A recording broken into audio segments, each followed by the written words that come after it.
सबको नमस्कार அனைவருக்கும் வணக்கம். ஹலோ எப்ரின், வெல்கம் டு நாலேஜ் துனியா. வருகிற பிப்ரவரி மாதம் 2026 இந்தி தேர்வு நடக்குது. அந்த தேர்வு பிரவேசிக்கால் தேர்டு பேப்பர், சண்டே நடக்கக்கூடிய பேப்பர்.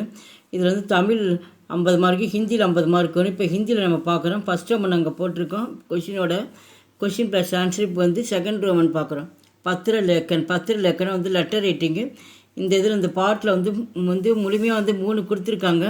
இந்த 3ல் 2 கண்டிப்பாக வரும். இது உங்களுக்கு தமிழில் எக்ஸ்ப்ளனேஷன் ஃபுல்லாக வீடியோஸ் நாங்கள் போட்டிருக்கோம். அங்கே சர்ச் பண்ணி பாருங்கள் ப்ளேலிஸ்ட்டில். இதுக்கு மார்க் 8 மார்க்கு.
எங்கள் வீடியோக்கு லைக் பண்ணுங்கள், ஷேர் பண்ணுங்கள். எங்கள் சேனலுக்கு முதல் முறை மறக்காமல் சப்ஸ்கிரைப் பண்ணுங்கள். நன்றி, தன்யவாத்.